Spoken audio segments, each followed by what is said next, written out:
বন্ধুরা, স্ক্রিনে যেই বাবাজিকে দেখতেছেন, এই বাবাজি হলেন একজন হুজুর মানুষ এবং উনি একজন মাদ্রাসার শিক্ষক। তো ওনার বাড়িটা হলো দক্ষিণ অঞ্চলে, অর্থাৎ পটুয়াখালী। তো ওনার পরিচয় উনি সম্পূর্ণ গোপন রাখতে বলছেন, বিধায় কিন্তু ওনার ফেসটা আমি গোপন রাখছি। আর এটা উনি বারবার অনুরোধ করছেন ইউটিউবে আমার এগুলো ভিডিও না দেওয়াই ভালো হবে, আমি একজন মাদ্রাসার শিক্ষক। তো এই জন্যই ওনার অনুরোধ ক্রমে আমি কিন্তু ওনার ফেসটা গোপন রাখছি। এবং উনি আমার কাছে প্রায় 7-8 মাস আগে আরও কল করছিলেন একবার, অনেকক্ষণে কথা বলছিলেন। উনি আমার সঙ্গে জীবনে একবার হলেও দেখা করবেন। তো ওনার মনের আশা আল্লাহ পূর্ণ করছেন। ওনার সঙ্গে আমার সঙ্গে ওনার দেখা হয়েছে এবং উনি প্রথম যখন আমার কাছে আসেন, আমাকে দেখে উনি এমনভাবে জড়িয়ে ধরছেন, উনি বলছেন ওনার বাবা নেই পৃথিবীর বুকে। তো উনি আমাকে এমনভাবে জড়িয়ে ধরছেন, আসলে আমিও সেই মুহূর্তে কান্না করে ফেলছি, উনিও কান্না করে ফেলছেন। তো আসলে এই ভালোবাসা জিনিসটা কিন্তু সবার ভিতরে থাকে না।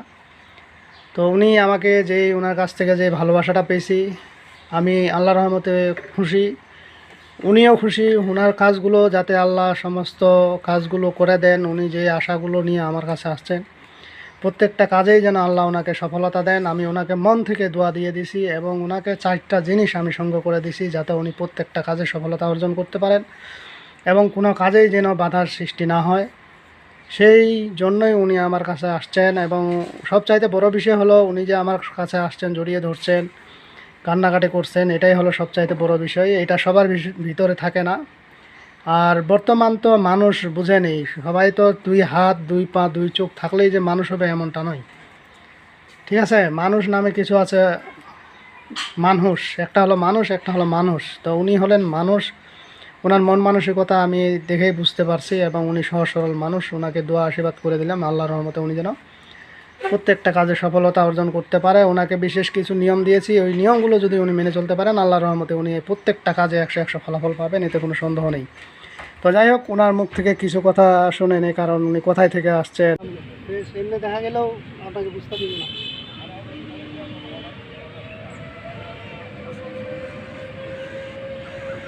কোথায় আপনি? ঝালকাঠি থেকে? কোথা থেকে? পটুয়াখালী থেকে।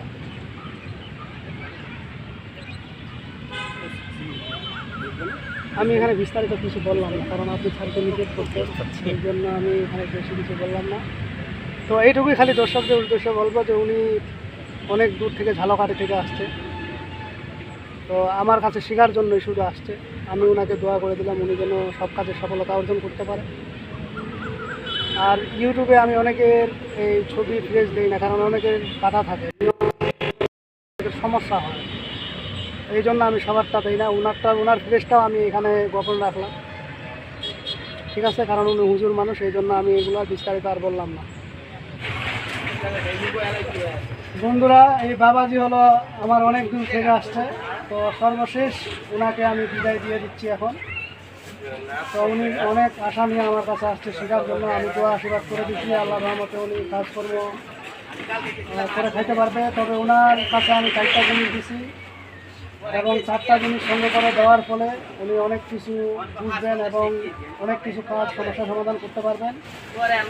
আসলে হার কিংবা কাপড় কিংবা অন্যান্য লাঠি সাধনা এগুলো আসলে শক্তিশালীভাবে যদি করতে চান, তাহলে এগুলো মূলত আসলে শেখা হয় বিশেষ করে যারা মারণ কাজ করে তাদের জন্য। আসলে আমরা তো মারণের কাজের দিকে না, আমরা ভালো কাজের দিকে, যেন ভালো ভালো কাজগুলো উনি সফলতা অর্জন করতে পারে, সেই জন্য আসছেন।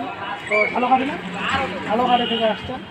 তো আপনারা সকলেই দোয়া করবেন ওনার জন্য, উনি একজন মাদ্রাসার হুজুর। তো যাই হোক, ওনার জন্য দোয়া করবেন যেন প্রতিটি কাজে সফলতা অর্জন করতে পারে। আর আপনারা যারা আমার চ্যানেল সাবস্ক্রাইব করেছেন, তাদের জন্য আমার অবশ্যই, আপনাদের সকলের জন্য আমার অন্তর থেকে দোয়া থাকবে। অবশ্যই আপনারা আমাকে সাপোর্ট দিবেন, যাতে আমি আপনাদেরকে আরও ভবিষ্যতে ভালো ভালো বিদ্যা দিতে পারি।